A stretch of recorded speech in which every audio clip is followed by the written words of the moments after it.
Start करें sir? हाँ हो रहा सर, एक सेकंड। अच्छा ठीक। हाँ सर, लाइव है, स्टार्ट कर दीजिए। Thank you sir. Good afternoon, all the students present here. Today I am going to take your class on the environmental pollution. So I am going to define about air and water pollution today. Okay. So in the previous class we have discussed about the pollution is different sources, something about air and something about water pollution. और उस time पे बताते समय थोड़ा सा technical glitch हुआ था कि I was not able to show my presentation well, तो मैं एक बार फिर से थोड़ा सा रिपीट 5 मिनट्स आप लोगों का लूंगा, कुछ चीजें रिपीट करेंगे, फिर उसके बाद आगे बढ़ेंगे जैसे कि कुछ स्टूडेंट ने क्वेरी किया था. First thing is, what is the meaning of environmental pollution? So you should know any undesirable change. जैसे for example, जैसे me, I can take 3 glass of water at a time maximum. This my limit. But if I take 10 glass, then definitely there will be problem with my body, will my with my strength. Okay, 10 glass P लूंगा तो problem हो जाएगी मुझे. Same things happens with the pollution environment. So environmental में हमारे environment में everything is in a definite limit. environment में एक एक डिफाइंड है कि इतना नाइट्रोजन है, इतना ऑक्सीजन है, इतना लेड है. बट जब किसी चीज का एक्सेस बढ़ जाता है, नहीं, कार्बन डाइऑक्साइड का कुछ फ्रैक्शन है 0.035, but our population is increasing, so our demand is increasing, we are cutting the trees, that leads desertification. और वहां पे क्या होगा, हम ऑक्सीजन लेते हैं, कार्बन डाइऑक्साइड एक्सेल करते हैं, बाहर निकालते हैं. बट अगर कार्बन डाइऑक्साइड की क्वांटिटी, प्लांट है ही नहीं, तो कौन उसको वो करेगा, कौन उसको प्यूरिफाई करेगा, बढ़ गया कार्बन डाइऑक्साइड का परसेंटेज, बढ़ गया, तो वहां पे प्रॉब्लम क्या आया. The Earth's surface gets heated up by a phenomenon that is called as a global warming. Carbon dioxide जो है सन की एक्सेस हीट को एब्जॉर्ब कर लेती है. So this is the basic funda and concept of global warming. ठीक. तो everything is related with each other. तो वहां पे क्या होगा कि यही मतलब है कि किसी भी चीज का any undesirable change in the physical, chemical, biological characteristics of the environment is called as a pollution. And things जो भी पोल्यूटेंट क्या है, जो उसको कॉज करने वाले हैं. ठीक है. तो जैसे here about the definition which I discuss in the last class also. Okay, this is done. So here in the slide you can see how many types of pollution is there: air, water, marine, thermal, soil, noise, nuclear, etc, etc. Okay. So what is the meaning of air pollution? Any undesirable change in the physical, chemical, biological characteristics of the air is called as a air pollution. Okay.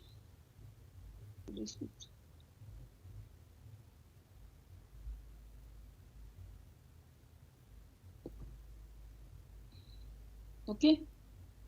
So आगे चलते हैं. We define our atmosphere into 4 spheres: tropo, strato, meso, iono, जो कि आपको discuss किया गया था जब आपको फर्स्ट क्लास में पढ़ाया गया होगा कि कौन से स्फीयर में क्या होता है. तो बेसिकली अब देखो, ट्रोपोस्फीयर पोल्यूशन कहाँ कॉज होता है, बेसिकली ट्रोपोस्फीयर, स्ट्रेटोस्फीयर में कॉज होता है. You can see here in the slide in a pictorial representation the percentage of gas present in the atmosphere, where here you can see nitrogen is have the maximum percentage, 78.1% around nitrogen present होता है. Oxygen उससे कम होता है, argon उससे भी कम होता है, carbon dioxide उससे भी कम. तो ये different different fraction of gases हैं जो हमारे एनवायरनमेंट में प्रेजेंट है. Okay. So basically air is a mixture of nitrogen, oxygen, water vapor, carbon dioxide and inert gases. ठीक है. Human activities can release substances into the air, some of which can cause problem to human, plants and animals. Natural composition of gases. आप लोगों का जो question answer लिखते जाओ, जहां नहीं समझ में आ रहा है वो भी लिख दो, वो भी मैं डिफाइन कर दूंगा. ठीक है. अभी मैं 5 मिनट के बाद आपके क्वेश्चन आंसर लूंगा. ठीक है. ये मैंने उस दिन बताया था, बट अभी आप लोगों की कुछ क्वेरी आई थी कि सर फिर से बताइएगा, इसलिए मैं बता रहा हूँ. तो ये हो गया example of air pollutants: carbon dioxide, carbon monoxide, volatile organic carbon, particulate matter, dust, smoke. ठीक है. Etcetera etcetera. ये हो गया हमारा. ठीक है. अब यहाँ पे देखो कि we can differentiate sources of air pollution into two types. One is anthropogenic and another is natural. Anthropogenic means man-made sources. Man-made में क्या क्या आता है? Man-made में आपका आएगा thermal power station, vehicular emissions, industrial unit. हम बाइक चलाते हैं, वो भी मैन-मेड में आता है कि नहीं आता? कार चलाते हैं, बाइक चलाते हैं, एक्सेट्रा, ये सारा का सारा हमारा मैन-मेड में आता है. ठीक है. फिर वॉल्केनिक इरप्शन हो गया, फॉरेस्ट फायर्स हो गया. ठीक है. बायोलॉजिकल डिके हो गया, पॉलन गैस मासेस. ये कुछ ऐसे भी हैं, जैसे फॉर एग्जांपल की अगर हम बात करें, आंधी आती है, बहुत तेज आंधी आ गई एक टाइम पे, क्या होता है? जो धूल है, मिट्टी है, वो किस पे पड़ती है? प्लांट के लीव्स पे आके सेट हो जाती है, स्टोमेटा को ब्लॉक कर देती है. स्टोमेटा के ब्लॉकेज से क्या हुआ? प्रॉब्लम ये आई, स्टोमेटा के ब्लॉकेज से फोटोसिंथेसिस एक्टिविटी प्लांट की बंद हो गई. और फोटोसिंथेसिस एक्टिविटी जहां प्लांट की बंद हुई, वहां पे क्या हो जाएगा? वहां पे दिक्कत ये आएगा कि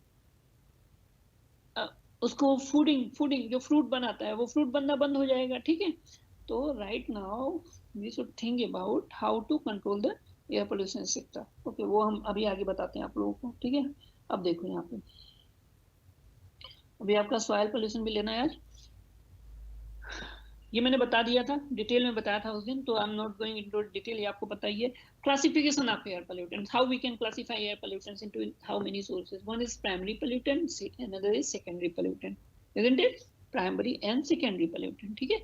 Primary means which are emitted directly, that is called as a primary. Bike चलाते हैं, कार चलाते हैं, उससे जो डायरेक्टली निकलता है after burning of fossil fuel. Carbon monoxide, NO2, sulphur dioxide, SO2.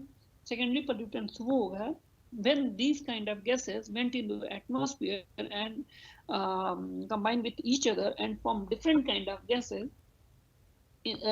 For example, acid rain. Carbon monoxide गया, sulphur dioxide गया, NO2 गया एटमॉस्फेयर में, वहां पे जा करके उन्होंने रिएक्शन किया, और रिएक्शन के बाद क्या बनाया? H2 एसिडिक बना दिया उस पानी को.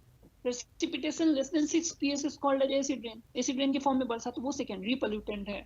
पैन, स्मॉग, ओजोन भी हमारा सेकेंडरी पोल्यूटेंट्स में आता है. क्लियर है? क्लासिफिकेशन ऑफ एयर में दो होगा, primary and secondary. Remember it. Name of the gases मैंने बता रखा था आप लोगों को लास्ट क्लास में. नाइट्रोजन डाइऑक्साइड है, कार्बन मोनोऑक्साइड है, कार्बन डाइऑक्साइड है, सल्फर डाइऑक्साइड है, CFC है, लेड है, पार्टिकुलेट मैटर. इस पे मैं ज्यादा डिस्कस नहीं करूंगा. इंडोर एयर पोल्यूशन के बारे में आप देखिए. What is the meaning basically for the indoor air pollution? Actually जब हम अभी क्या है, विंटर्स चल रहा है, in winter season we usually sleep in the room. रात को क्या करते हैं हम? पूरा रूम बंद करके ब्लोअर चला देते हैं. ठीक है. रूम गर्म हो गया, ventilation is not there, then what kind of problems occurs? Problem is कि वहां पे क्या होगा कि कार्बन डाइऑक्साइड बढ़ जाएगा, डाइऑक्साइड, और कार्बन डाइऑक्साइड बढ़ता चला गया. That is called so many kind of causes related to indoor air pollution. You can see here. We work, study, eat, drink and sleep in an enclosed environment. One हो गया. Children, women more exposed to risks, radon gases, burning of dung, cakes for fuel, wood, kerosene भी जलाते हैं, तो उससे बहुत ज्यादा. Kerosene तो अभी बंद हो गया, हम लोग नहीं जलाते. बट इन इंडिया जो गांव बहुत पिछड़े हैं, बहुत से विलेजेस ऐसे हैं बहुत पिछड़े, वहां पे ये होता है. Burning of dung, cakes for fuel, wood, kerosene, incomplete combustion products, CO, cigarette smoke. Cigarette को स्मोकिंग करते हैं तो वहां पे भी कार्बन मोनोऑक्साइड निकलता है. ठीक है. We discussed everything about it. क्या क्या इफेक्ट होते हैं इसके बारे में हमने डिस्कस किया था. Main problems are related to respiratory tract, fever, other allergic diseases, irritation of eyes, nose and throat. Discuss. Carbon monoxide has definitely power. SO2 in the air lead to disease of lung. मतलब बहुत सारे diseases हो जाती हैं. Lung हो जाती है, lung disease हो जाती है, कैंसर प्रॉब्लम हो जाती है, इरिटेशन इन आईज हो जाती है, ब्रीदिंग की प्रॉब्लम हो जाती है, एटसेट्रा एटसेट्रा. ठीक है. Effects of arsenic, asbestos, mercury, benzene sector. Effect on plants क्या है? पोल्यूटेंट्स इंटर इनटू, एक तो ह्यूमन पे इफेक्ट होगा, दूसरा क्या होगा? प्लांट्स के ऊपर इफेक्ट पड़ जाता है. प्लांट्स के ऊपर इफेक्ट कैसे पड़ता है? इंटर्स through stomata, destroy chlorophyll. Chlorophyll को डिस्ट्रॉय कर देता है। क्लोरोफिल बेसिकली फोटोसिंथेसिस एक्टिविटी करता है, उसको अगर डिस्ट्रॉय कर देगा तो फिर वहां पे प्रॉब्लम आ जाती है। क्यूटिकल्स होते हैं, एक वैक्स लेयर होती है लीफ पे, उसको डिस्ट्रॉय कर देता है। नेक्रोसिस होता है, damage of leaf structure. Chlorosis होता है, रिडक्शन ऑफ क्लोरोफिल। ओके, इपिनेस्टी होता है, डाउनवर्ड कर्लिंग ऑफ लीफ। ठीक है, effect on animal and material, corrosion of metal surface fading, SO2 water from H2S corrosion as well, acid। ठीक है, air pollutants mix with the rain water and increase acidity, acidity को बढ़ा देता है। Ozone causes crackling of rubber, मतलब etc. These are some kind of water pollutants and how they are affecting our environment। visibility हमारी कम हो जाती है, photochemical smog बना देता है। जैसे अभी ठंडे के टाइम पे आप मॉर्निंग वॉक पे जाओ तो देखोगे पूरा का पूरा स्मॉग, उसके ऊपर व्हाइट मतलब कुहासा जिसे कहते हैं, उसके ऊपर भी बहुत सारे पोल्यूटेंट्स अगर उसकी एनालिसिस की जाए तो वैसे रहते हैं जो हम इनहेल कर जाते हैं, अपने अंदर ले जाते हैं। ठीक है, हाँ, अब एयर क्वालिटी इंडेक्स की बात आती है। एयर क्वालिटी इंडेक्स की बात आती है। एक्चुअली हर एक पोल्यूटेंट के लिए, सल्फर डाइऑक्साइड के लिए, नाइट्रोजन ऑक्साइड के लिए, RSPM के लिए, respiratory suspended particular matter, suspended particulate matter, SPM के लिए, लेड के लिए, कार्बन मोनोऑक्साइड के लिए एक डिफाइंड लिमिट है कि इस लिमिट से ज्यादा अगर कंसंट्रेशन बढ़ गया तो वो हमारे लिए हार्मफुल होगा। ठीक है, चलो क्वेश्चन आंसर ले लेते हैं, फिर इसको थोड़ा सा बताते हुए वाटर पोल्यूशन पे डिस्कस करेंगे। Okay, kindly write down your question answer here immediately।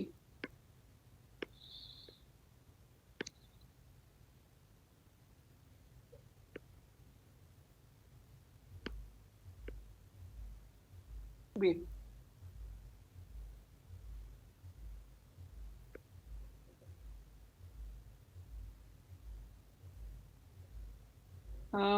गुराजा बोनिया माधवी, ठीक है। देखो, एक आप लोग क्वेश्चन हर क्लास में पूछते हो किस में मोड में एग्जाम होंगे, तो आप ऐसा करो ना, दिल्ली यूनिवर्सिटी और SOL की वेबसाइट आप काइंडली चेक करते रहो। जिस मोड में एग्जाम होगा ना, जिस दिन हमारे पास इंफॉर्मेशन आएगी उस दिन आपके पास भी इंफॉर्मेशन चली जाएगी, उसमें क्लियरली मेंशन होगा कि एग्जाम किस डेट पे होगा। SOL की वेबसाइट देखो ना, गूगल पे SOL डालो, सीधे वेबसाइट आ जाएगी, चेक करते रहो, उसमें नोटिसेस वाले कॉर्नर पे। हिमांशु अग्रवाल, आप बोल रहे हैं कि ये आपका पहला क्लास है, पिछले का कैसे कवर होगा? हिमांशु अग्रवाल, देखो आपको SOL की वेबसाइट पे चले जाना, वहाँ पे आपको बुक मिल जाएगा, हिंदी इंग्लिश मीडियम दोनों में। तो आपको जिस मीडियम में पढ़ना है, टोटल 7 यूनिट्स हैं सिलेबस इसका, उसमें आपको कवर करना है, वो आप वहाँ से देख लेना। ठीक है, वहाँ पे आपको पूरा का पूरा डिटेल मिल जाएगा कि किस बुक से पढ़ना है और आई मीन कितना है सिलेबस, क्या क्या टॉपिक्स हैं, वो सारा का सारा आपका कवर हो जाएगा। ठीक है, और क्वेश्चन? यूनिट 5th है ये, यूनिट 5th चल रही है। ठीक है, अच्छा क्या है पैन की बात पूछ रहे हो आप कि पैन क्या होता है? Sir what is the meaning of pan इनसे? पैन मींस पर ऑक्सिल नाइट्रेट इसको बोलते हैं पैन को। इसका जो फुल फॉर्म होता है, ये कंपाउंड होता है जो फोटोकेमिकल रिएक्शन से बनता है। कंटेमिनेंट्स जो होते हैं वो जब रिलीज होते हैं एनवायरनमेंट में, प्राइमरी पोल्यूटेंट से जब एनवायरनमेंट में जाते हैं तो वो सेकेंडरी रिएक्शन करके पैन बनाते हैं। ठीक है, कंबसन ऑफ ऑर्गेनिक फ्यूल से बेसिकली ये बनता है। जब ऑर्गेनिक फ्यूल को हम जलाते हैं ना, तो उसके कंबसन से जो जनरेट होता है उससे बनता है। प्लांट को बहुत ज्यादा इंजुरी कर देता है जो पैन क्रिएट होता है, मतलब प्राइमरी पोल्यूटेंट्स गए एनवायरनमेंट में, वहां पे पर ऑक्सिल नाइट्रेट क्रिएट किया, वो जब प्लांट पे आता है तो बहुत ज्यादा उसको प्रॉब्लम क्रिएट करता है। ये फुल फॉर्म है। 5th यूनिट चल रही है। ठीक है, दीपक कुमार 5th यूनिट चल रही है, this is okay. So kindly let us take our slides.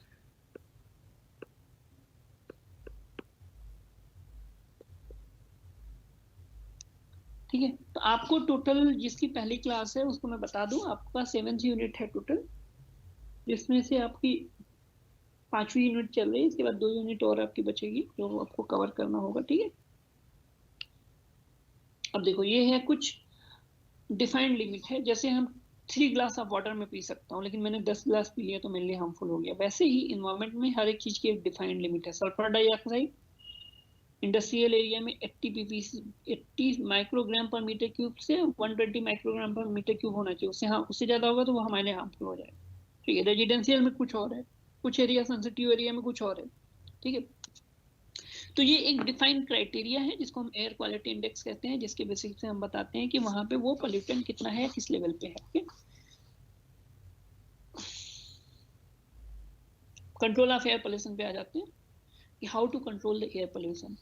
Proper air pollution control devices in the industries using low sulfur coal, regular engine tune-up, replacement of old, more polluting vehicles, using mass transport system, bicycles, shifting to less polluting fuels, planting more trees, no to firecrackers in Diwali and other occasions। ठीक है, मतलब हमको fire cracker नहीं use करना है दिवाली या other occasion पे, plantation ज्यादा से ज्यादा करना है, shifting to less polluting fuels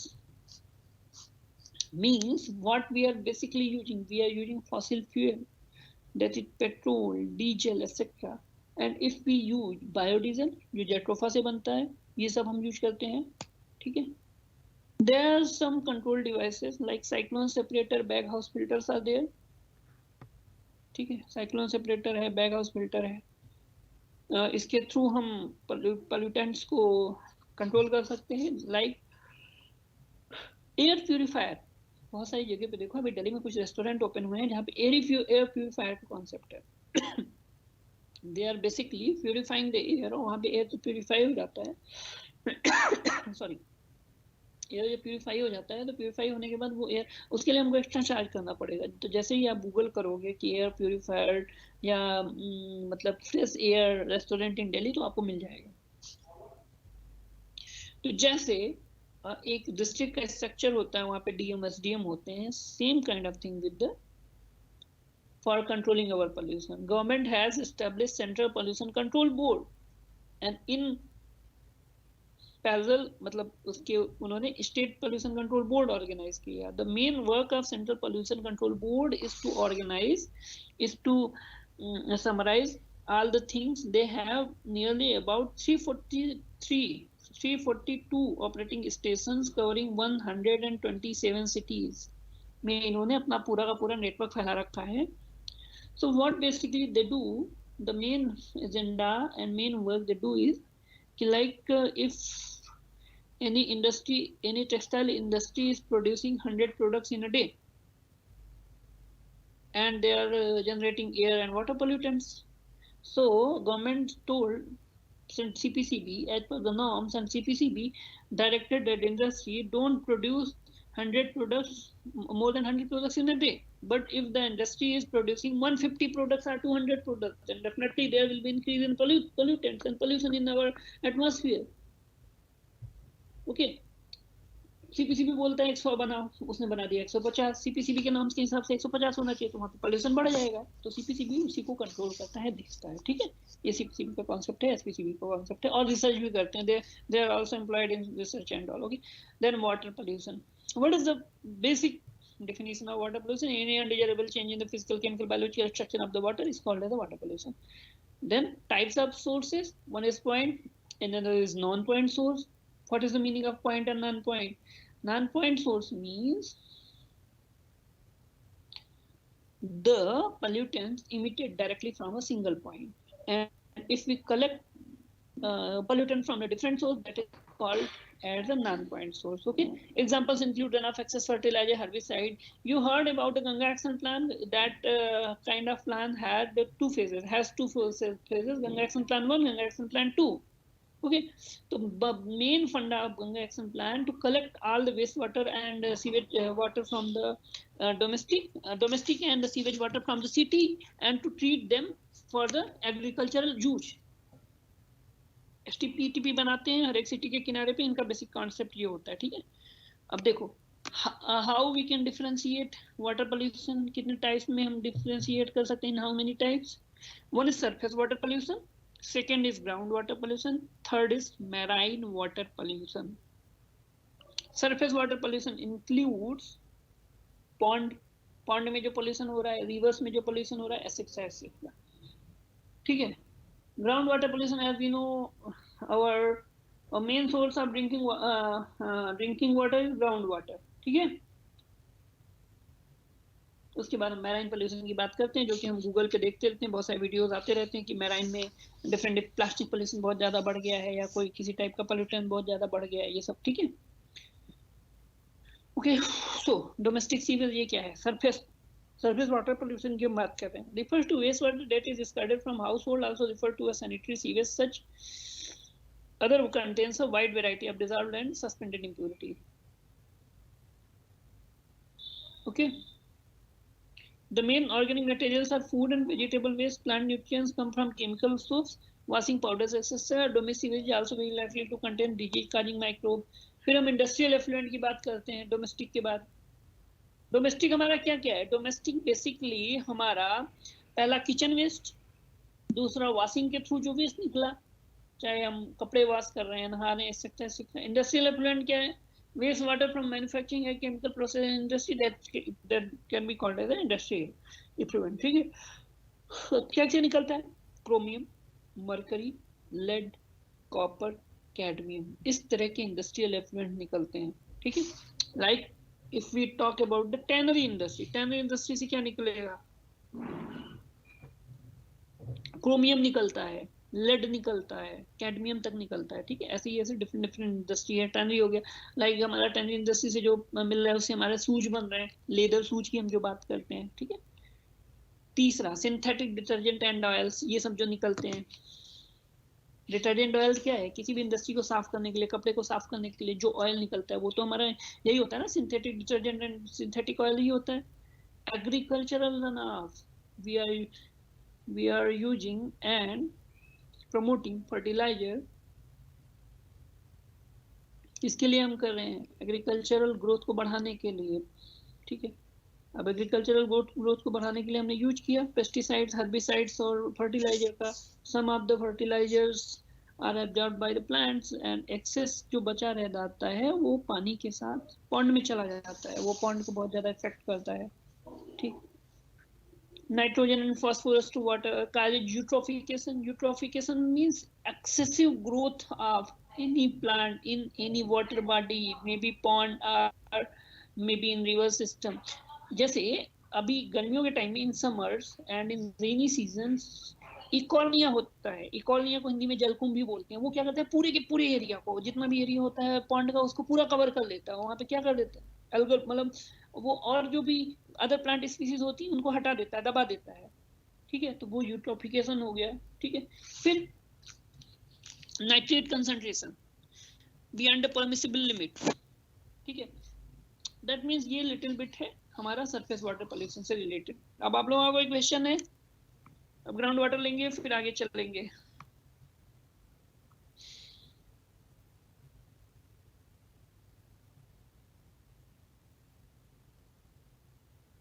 unit 5 चल रही है पोल्यूशन।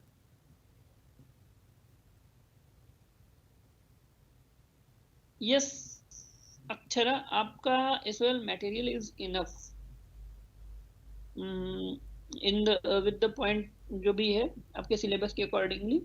बुक से अगर आप पढ़ना तब भी आप सिलेबस देख लेना कि आपको पढ़ना क्या क्या है एग्जैक्टली। ठीक है, सिलेबस को आपको कवर करना है, किसी भी पर्टिकुलरली एक बुक पे नहीं जानना है। एसओएल का जो मटेरियल दिया है वो इनफ है आपके पॉइंट ऑफ व्यू से, आपके एग्जाम के पॉइंट ऑफ व्यू से। ठीक है, थारो स्टडी कर दी है, इराक बरूचा की बुक आती है, गूगल पे अवेलेबल है, उसको देख लो, इराक बरूचा की बुक, उससे पूरा का पूरा पढ़ सकते हो। एनोनिमस देखिए, पीपीटी तो मैं नहीं शेयर कर सकता क्योंकि यहाँ पे शेयर का ऑप्शन नहीं आता, बट हमारी पीपीटीज जो है एडमिन के पास होती हैं, तो अगर वो शेयर करना चाहेंगे तो आपको कर सकते हैं। तो आप लोग आई थिंक आप लोगों का कोई प्लेटफॉर्म है जहाँ पे आप लोग बात कर सकते हो इसके बारे में। अगर आप डेली क्लास लेते हो तो आपको शायद बताया गया होगा फर्स्ट सेकेंड क्लास में अपनी बात को कहाँ पे रखना है आपको, तो आप वहाँ पे रखो। बाकी हम आपकी बात को वो करेंगे कि भाई आपको पीपीटी शेयर कर दिया जाए। एग्जाम देखिए जो भी है आपको वेबसाइट पे देखना पड़ेगा कि किस मोड में एग्जाम होगा, ऑनलाइन होगा, ऑफलाइन होगा, ये जो भी होगा आप उस पर देखते रहो तो आपको पता चल जाएगा। Delhi university website and SOL website.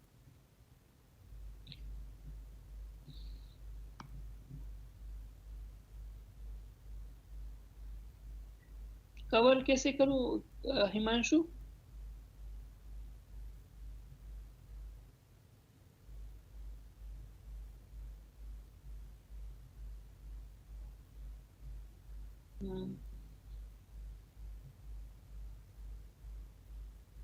हाँ, आपको ना सिलेबस कवर करना है, आप सिलेबस को कवर करो ना, आपको ज्यादा इधर उधर नहीं देखना है, जस्ट फॉलो द सिलेबस, आपको सिलेबस ही कवर करना है, ठीक है। और उससे ज्यादा आप वो मत करो, किसी भी बुक में, किसी भी डिफरेंट डिफरेंट बुक्स में जाने की जरूरत नहीं है, आपका जो भी है स्टडी मटेरियल वो आपको दिया हुआ है, ठीक है। तो आप देखोगे इसमें क्या दिया हुआ है, ठीक है, आपका कवर हो जाएगा इजली। RSPM के लिए किसी ने पूछा है कि इस RSPM का फुल फॉर्म क्या है। RSPM का मतलब होता है रेस्पायरेबल सस्पेंडेड पार्टिकुलेट मैटर, ठीक है, मतलब बहुत ही फाइन पार्टिकल होता है, रेस्पायरेबल होता है, बहुत ही फाइन पार्टिकल होता है।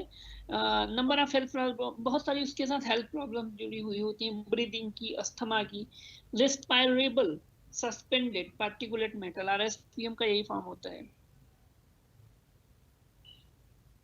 एग्रीकल्चरल रनऑफ वो है कि जैसे हमने फर्टिलाइजर को यूज कर दिया तनु, ठीक है, कुछ तो प्लांट ने एब्जॉर्ब कर लिया, जो एक्सेस में बचा रहता है, जो प्लांट एब्जॉर्ब नहीं कर पाता है नाइट्रोजन को या हमारी नाइट्रोजनस फर्टिलाइजर को, वो जब बारिश होती है तो उसके साथ जो बह जाता है वो हमारा एग्रीकल्चरल रनऑफ है, ठीक है। और एक चीज देखो, हम लोगों को सिलेबस वगैरह तो दिया गया है, why you are asking for the syllabus and all, I don't know, ठीक है। एक जल्दी चलिए, मैं एक सिलेबस तो आपको जब क्लासेस दी गई थी तभी आपको दे दिया गया होगा, ठीक है। फिर भी मैं एक लिंक शेयर कर दे रहा हूँ, दिल्ली यूनिवर्सिटी का ही सिलेबस है, समथिंग जैसे आपका सिलेबस है वैसे ही ये सिलेबस है, बट आप अपने सिलेबस को फॉलो करना, उसमें भी यही दिया होगा आई होप, क्योंकि ये भी दिल्ली यूनिवर्सिटी का है, ठीक है। बाकी बुक है आपके पास पूरा का पूरा,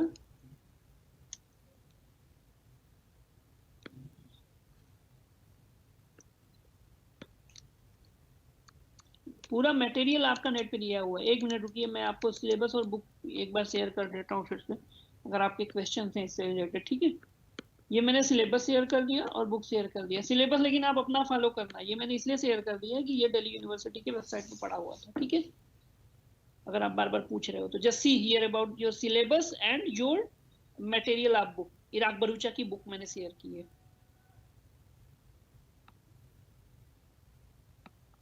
ठीक है। और एनी क्वेश्चन, ठीक है, एग्रीकल्चर आप बता दिया तनु, ठीक है। चलो हम फिर वाटर पोल्यूशन की तरफ चलते हैं, ठीक है। See here what is the water pollution, ओहो,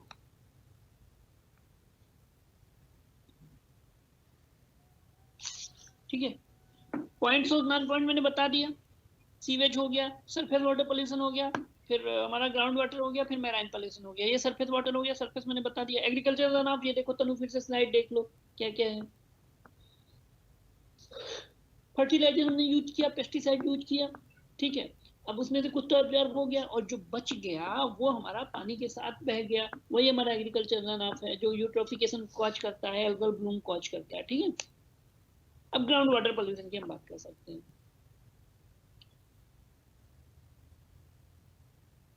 सपोज हम किसी इंडस्ट्री की बात करते हैं, उस इंडस्ट्री से फ्लोराइड निकलता है, उस फ्लोराइड को जो वाटर होता है वो वाटर के फॉर्म में डाल दिया जाता है वहां पे एक पॉन्ड बना के, धीमे धीमे क्या होगा, वो फ्लोराइड होगा या कोई भी सब्सटेंस होगा, धीमे धीमे धीमे धीमे नाइट्रोजनियस सब्सटेंस ही होगा, लीचेट के फॉर्म में वो जाके ग्राउंड वाटर को कंटेमिनेट कर देगा, ठीक है।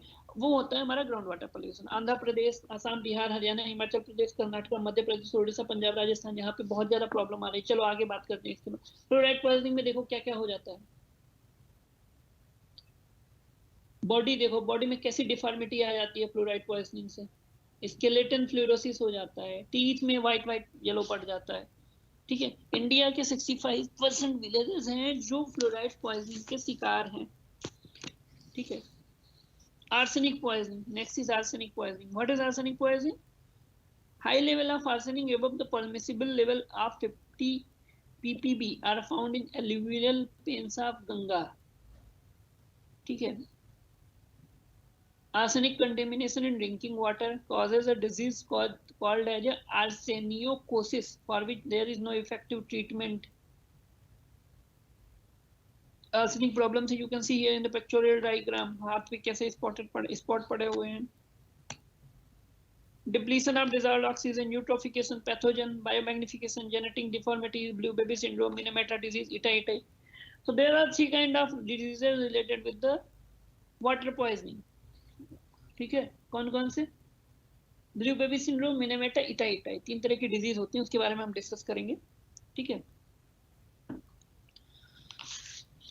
हम उसके बारे में डिस्कस करते हैं, फिर इसके बारे में जो बायोलॉजिकल मैग्निफिकेशन, इसके बारे में डिस्कस करेंगे। ठीक, ब्लू बेबी सिंड्रोम क्या होता है पहले ये जानो। Blue baby syndrome and methanoglobemia is caused by decreased ability to blood to carry oxygen. Actually, our blood have a carrying capacity for the oxygen. ठीक है, जब ऑक्सीजन की कमी हो जाती है ब्लड में तो आदमी को बहुत सारी डिफॉर्मिटी होती है, दिक्कत हो जाती है। तो ब्लू बेबी सिंड्रोम या मिथेनोग्लोबिमिया नाइट्रेट कंसंट्रेशन के एक्सेस की वजह से होती है। Okay, somewhere this is written that, मैं आपको बताता हूँ। ठीक है, disease can be caused by intake of water and vegetables high in nitrate exposure. Okay,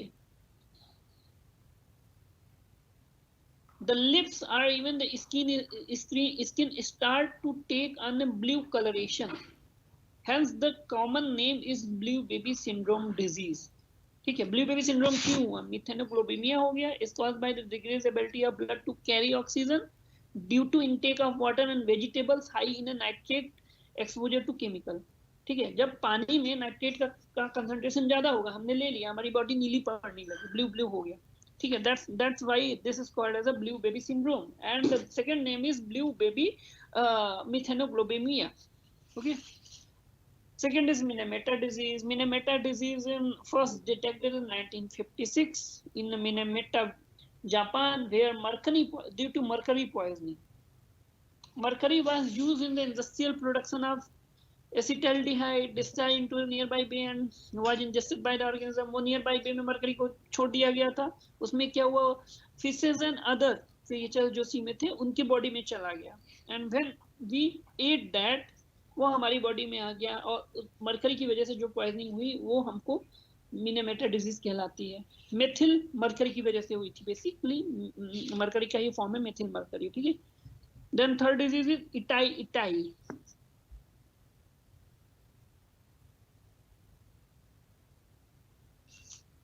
cadmium poisoning, due to cadmium poisoning, itai caused due to cadmium poisoning. Cadmium was released into river by mining companies. This cadmium contaminated water was used to irrigate rice field, और वो फिर rice में आ गया, फिर rice के form से हमारी बॉडी में आ गया। आउच आउच भी इसको बोलते हैं। सबसे पहले जापान में ये डिटेक्ट किया गया था 1912 में। Okay, so this is the there is some diseases due to water poisoning, water pollution. Okay, अब देखो यहाँ पे है कुछ पेस्टिसाइड्स हैं, लेड है, पेट्रोकेमिकल्स है, क्लोरीनेटेड सॉल्वेंट्स है, अदर हैवी मेटल्स है। Okay, and what is the biological magnification and biomagnification? This occurs if a pollutant such as DDT or mercury or PCB is picked up by an organism. Okay, picked up by an organism and is not broken down or eliminated from its body. Instead, the pollutants collect in body tissue. So you can understand about the biological magnification. Okay, pathogen speed, depletion of oxygen. Okay, so this is something about your water pollution, sources of water pollution, and what kind of effect we are facing now. Okay, so we can define water pollution into 3 different types. One is surface water, second is marine water, and third is groundwater pollution. Okay, so let's go ahead. How to control the water pollution? In the slide you can see there are some different methods in a pictorial diagram. Treatment of water before living in water bodies. What is the meaning of this? That कि हम अपने घर का जो water है, domestic waste water है या industrial waste water है, उसको हम कलेक्ट कर लें और उसको ट्रीट करें। ठीक है, restoration of polluted water bodies, Ganga action plan 2 phases में चला था, gap 1, gap 2। River water monitoring, river के वाटर की मॉनिटरिंग होनी चाहिए, that how much this is affected with what amount of pollutant. Okay, and here is the marine pollution. Marine pollution के बारे में भी मैंने बताया ना, तीसरा टाइप होता है. Marine pollution is caused due to sewage sludge, industrial effluent, detergent, solid waste, plastic, etc. Sources क्या क्या होते हैं? River bring pollutants from the drainage basin, catchment areas, human settlements, oil drilling and shipments. ये causes होते हैं. क्या effect डालता है? Fishes so mortality. Fishes decay होने लगती है, मरने लगती है. Oil disrupt the insulating capacity of feathers. Due to the loss of the buoyancy and subsequent drowning of birds causes death को cause कर देता है. अब इसका कंट्रोल कैसे करेंगे? Effluent को डिस्चार्ज नहीं करना है. Effluent should not be discharged. Treatment before discharge.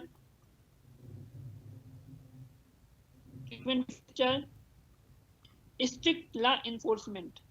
Rules and regulations बनाए जाने चाहिए. ठीक है. मिनिमम डेवलपमेंट एक्टिविटीज ऑन शोर.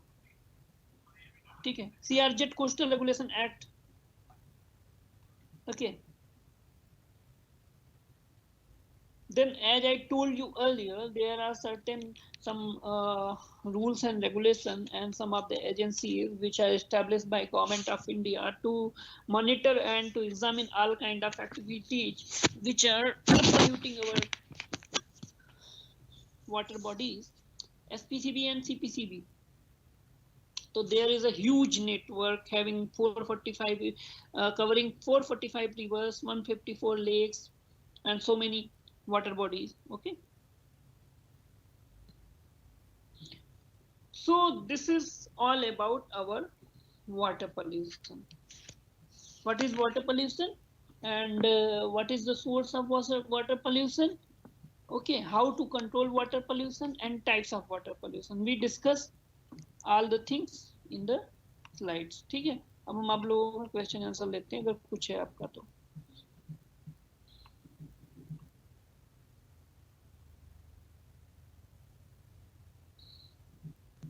माधवी, आपके पास सिलेबस है ना जो एसओएल से दिया गया है सिलेबस, आप उसको कवर करो. मैं एसओएल का सिलेबस नहीं दे रहा हूँ. एसओएल का सिलेबस एसओएल की वेबसाइट पे पड़ा है. दिल्ली यूनिवर्सिटी का सिलेबस किसी ने मांगा था, समथिंग वो सिमिलर ही है, इसलिए मैंने दे दिया था.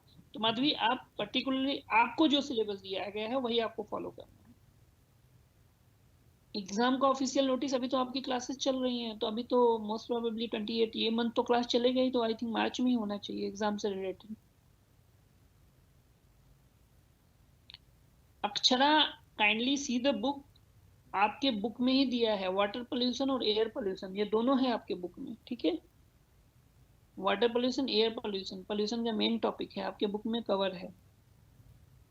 ठीक है. बाकी मैंने अभी ओके सपना, मैंने अभी शेयर जो बुक की है उसमें भी बहुत सारा टॉपिक दिया हुआ है, आप देख सकते हो. Yes, itai is called as ouch ouch disease.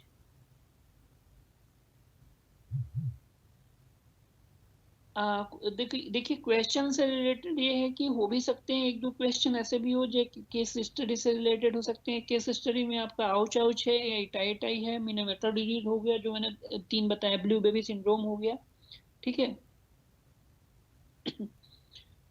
देखिए हमारे आइडियाज एग्जाम किस मोड में होंगे वी कैन नॉट से, वो आपका उस पे आ जाएगा. मेरे कहने से कुछ नहीं होगा, आपके उस पे क्या कहते हैं वेबसाइट पे आएगा. काइंडली आप वेबसाइट चेक करते रहो जैसे ही आपके एग्जाम का नोटिस होता है. ठीक है. हाँ, इसमें से जिस सिलेबस के लिए आप वही सिलेबस कवर करो जो आपके इधर से मिला है, एसओएल की तरफ से मिला है. Don't go anywhere. सिलेबस आपको जो एसओएल की वेबसाइट पे है, एसओएल से जो मिला हुआ है, इसलिए आपको वहीं से कवर करना है. मैं अभी ओपन कर रहा था एसओएल की वेबसाइट वाला सिलेबस, वो ओपन हो नहीं रहा था, इसलिए मैंने जो भी मिल गया मेरे को, मैंने वो लिंक दे दिया. एग्जैक्टली सेम ही है, लिटिल बिट डिफरेंसेस है. ठीक है. बुक इराक बलूचा की मैंने अभी शेयर कर दी, उसमें पूरा का पूरा मटेरियल दिया है. अगर आपको एक्सेस में पढ़ना है, वैसे वो बुक जो एसओएल में की तरफ से दी गई है, that is sufficient for your study purpose. ठीक है. चलो हम आगे चलते हैं, थोड़ा सा और लेते हैं.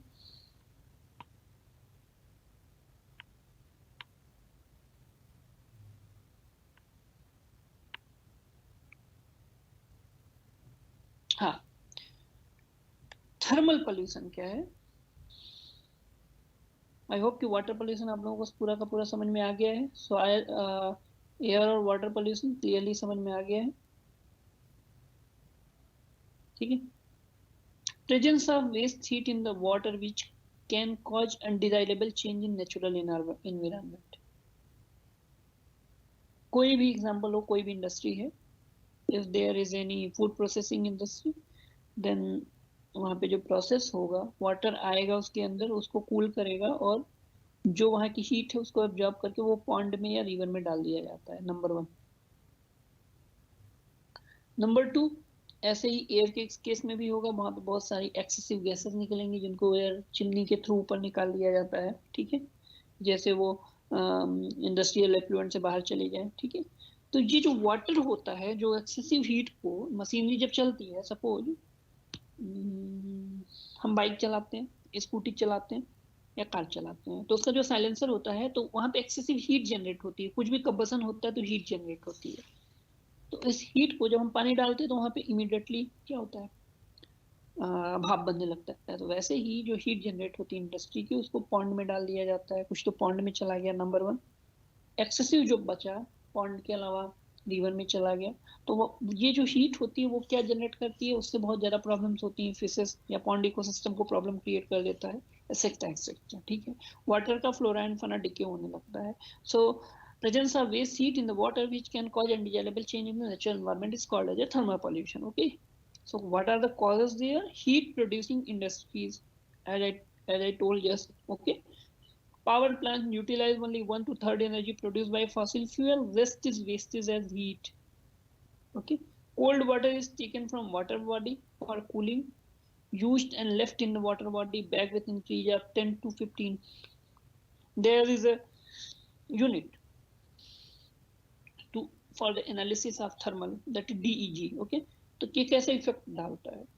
Oxygen penetration decreases, dissolved oxygen also reduces as the solubility is decreased. Heat kills fishes, समझ में तो आई है, heat kills fishes and other aquatic life. Toxicity produce कर सकता है, toxicity of pesticides and chemical increase which increase in temperature, क्योंकि जब machinery को साफ करेगा तो उसके साथ बहुत सारा केमिकल भी लेके आएगा। Metabolic activities increase at high temperature requiring more oxygen, spawning is disturb, fish migration is affected. बहुत सी जगह की फिश माइग्रेशन होता है ना फिशेस का, कोल्ड वाटर से थोड़ा सा जिधर गर्म पानी होता है उधर की तरफ, या इधर से कोल्ड वाटर की तरफ, ऐसा करके fish migration is affected. Okay, composition of flora and fauna changes, temperature tolerant species start developing. Okay, then how to control the thermal pollution? Cooling ponds, cooling towers, spray ponds and sprinklers लगाए जाते हैं। बहुत सी industrial units में आप जाओ तो आपको दिखेगा ये सब स्प्रिंकलर और इस टाइप के कूलिंग पॉन्ड्स दिखेंगे जो पूरी मशीनरी को कूल करते रहते हैं, ठीक है। So this is little bit about your thermal pollution. Thermal pollution में समझ में आ गया? नहीं आया है तो काइंडली आस्क मी एनीथिंग। आपको वाटर, एयर और थर्मल में जो नहीं समझ में आया है पूछो मुझसे।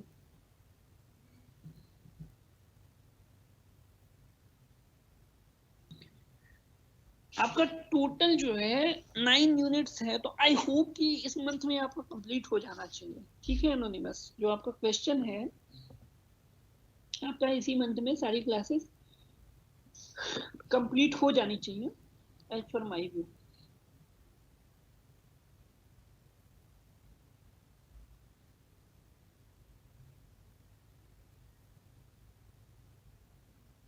अक्षरा आप देख लेना, एसओएल बुक में आपको मिल जाएगा जब आप गो थ्रू करोगे हिंदी इंग्लिश में। वाटर पोल्यूशन आपको मिल जाएगा, एयर पोल्यूशन आपको मिल जाएगा, ठीक है। Don't worry about this.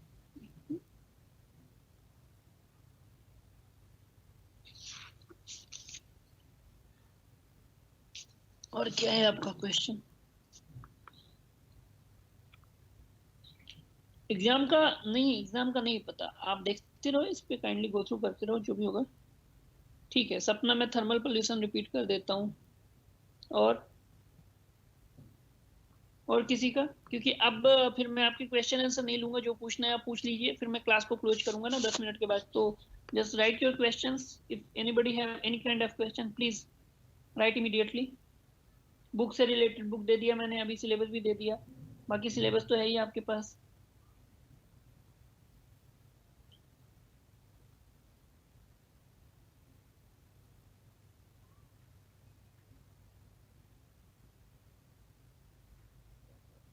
Okay चलो थर्मल पॉल्यूशन लेते हैं सपना का क्वेश्चन, फिर उसके बाद आगे चलते हैं, ठीक है। ओके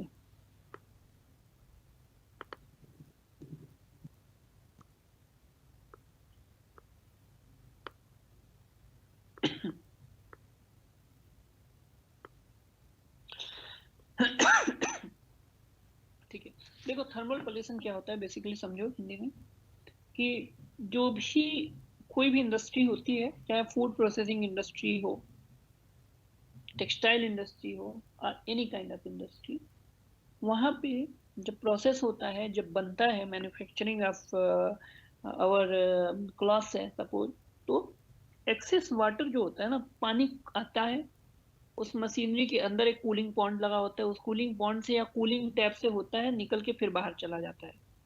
ठीक है, देखो यहाँ पे देखो, ये मशीनरी है, कर्सर देखो मूव करा रहा हूँ, सपोज इसके पीछे कहीं मशीनरी लगी हुई थी, ठीक है, तो जितनी भी हीट जनरेट हुई वो पूरा का पूरा यहाँ डाल दिया जाता है, जितनी भी हीट जनरेट हुई। ठीक है, अब यहाँ से देखो, ये वाटर गया, कोल्ड वाटर गया, और कोल्ड वाटर जा करके इसकी हीट को एब्जॉर्ब करके यहाँ से इसके थ्रू निकल जाता है।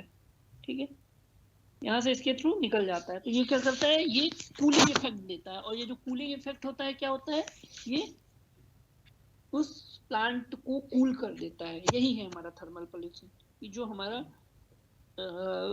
एक्सेसिव हीट इसके साथ वाटर के साथ निकली और पॉन्ड में गई, और पॉन्ड में जाकर के वहां पे इफेक्ट करता है फ्लोरा एंड फाना को, प्लांट एंड एनिमल्स को, वो हमारा थर्मल पॉल्यूशन कहलाता है। You can see also here, जैसे ये कोई इंडस्ट्रियल यूनिट है तो यहाँ पे स्प्रिंकलर लगा दिया जाता है, वाटर के छोटे छोटे ड्रॉप्स होते हैं, ड्रॉपलेट्स होते हैं जो चलते रहते हैं। ठीक है, ऐसे ऐसे स्प्रिंकलर घूमता है राउंड राउंड, और उससे जो वाटर निकलता है वो उसको कूल करता रहता है। ठीक है, तो यहाँ पे जो कॉन्सेप्ट है बेसिकली, थर्मल पॉल्यूशन क्या है, कि जो एक्सेसिव हीट निकलती है, चाहे वो जिस फॉर्म में वाटर में आती है, वाटर में आकर के वहां के प्लांट और एनिमल्स को किल करती है, वो हमारा थर्मल पॉल्यूशन कहलाता है। ओके, क्लियर है? अब मैं फिर से बता देता हूँ, presence of waste heat in the water which can cause undesirable change in natural environment is called as a thermal pollution. ठीक है, हीट प्रोड्यूसिंग इंडस्ट्रीज है, पावर प्लांट्स है, cold water is taken from water body for cooling, used and left in the water body back with increase of 10 to 15 DEG। DEG एक unit होती है। ठीक है, effect क्या है, oxygen penetration decreases, dissolved oxygen also reduces as the solubility decrease, heat kills fishes and other aquatic life, toxicity of pesticides and chemical increase with increase in temperature, sparing is disturbed, fish migration is affected। ठीक है, composition of flora and फाना change, temperature tolerant species start developing. ठीक है, अब बहुत सी species जैसे कहीं कहीं पे कोल्ड वाटर होता है तो उनको हॉट वाटर या लिटिल बिट वार्म वाटर की जरूरत होती है, तो वो कोल्ड से वार्म वाटर की जब वो फिशेज माइग्रेट करती हैं 10 to 15 किलोमीटर माइग्रेट कर जाती हैं। ठीक है, तो अगर ये पोल्यूटेंट्स वाला जो वाटर है, जो हीट एक्सेसिव हीट वाला वाटर है, वो हर जगह पे रहेगा, तो पानी का हीट बहुत ज्यादा बढ़ जाएगा, एक लिमिट से ज्यादा बढ़ जाएगा, और जब एक लिमिट से ज्यादा बढ़ जाएगा तो फिर वहां पे क्या है कि वहां पे फिशेस की जो लाइफ साइकिल है वो अफेक्ट हो जाएगी, and if the life cycle of fish is affected then definitely there will be a imbalance in aquatic life and aquatic ecosystem of that particular pond or lake or marine whichever. Okay, oxygen penetration decrease, detailed oxygen also reduces as the solubility is decrease, DO कम हो जाता है, the amount of oxygen dissolved in the water is called as dissolved oxygen। so अगर वहां पे heat हो जाएगा तो oxygen की कमी हो जाती है वहां पे, the solubility is also decrease। okay, ये समझ में आ गया क्लियरली आपको थर्मल पॉल्यूशन क्या होता है?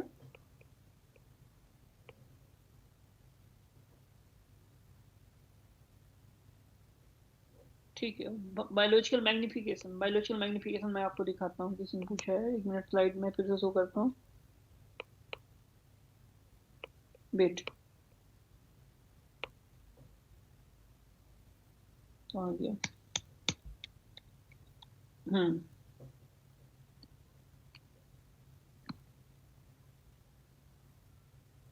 बायोलॉजिकल मैग्निफिकेशन, एक मिनट,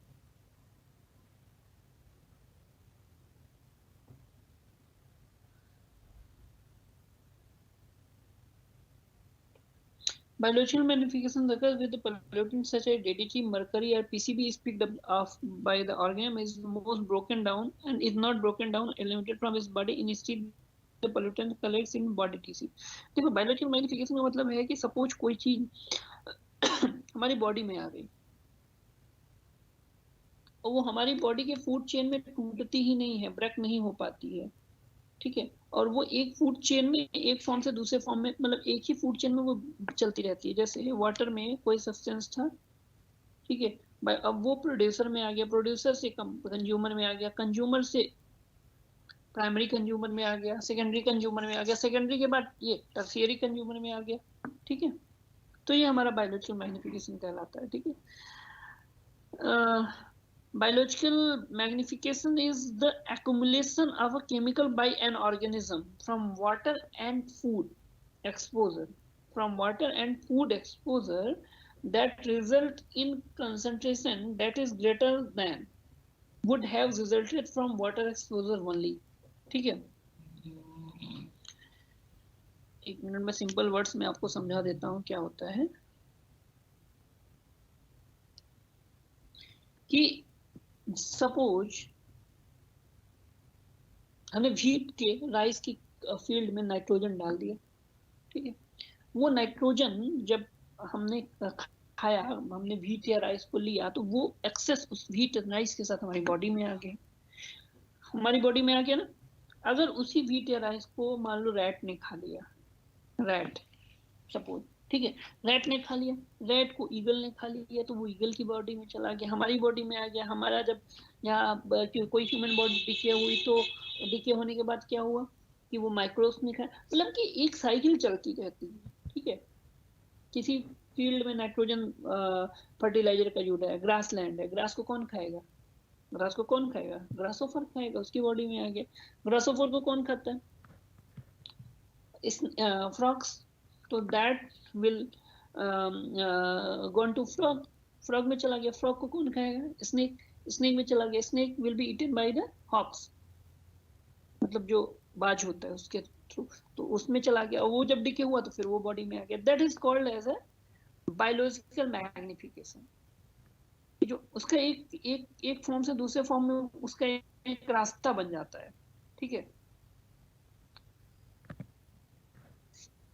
ठीक है, जैसे DDT है, मरकरी है, PCB है, picked up by an organism and is not broken down or eliminated from its body. Instead, the pollutants collects in body tissue.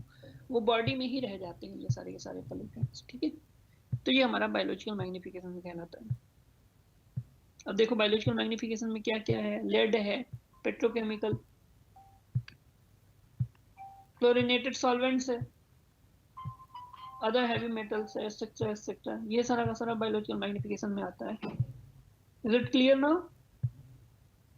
Confusion तो नहीं है?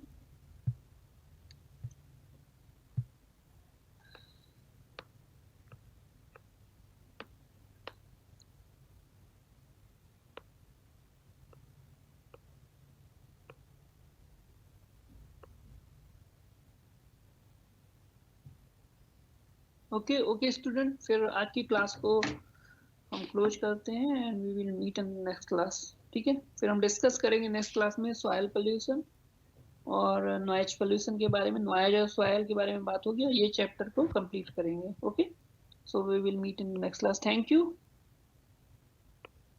हाँ सर, एंड कर दें सर? हेलो, हाँ सर, एंड कर दीजिए। ओके हाँ सर, एंड कर दीजिए। Thank you. Okay sir, okay.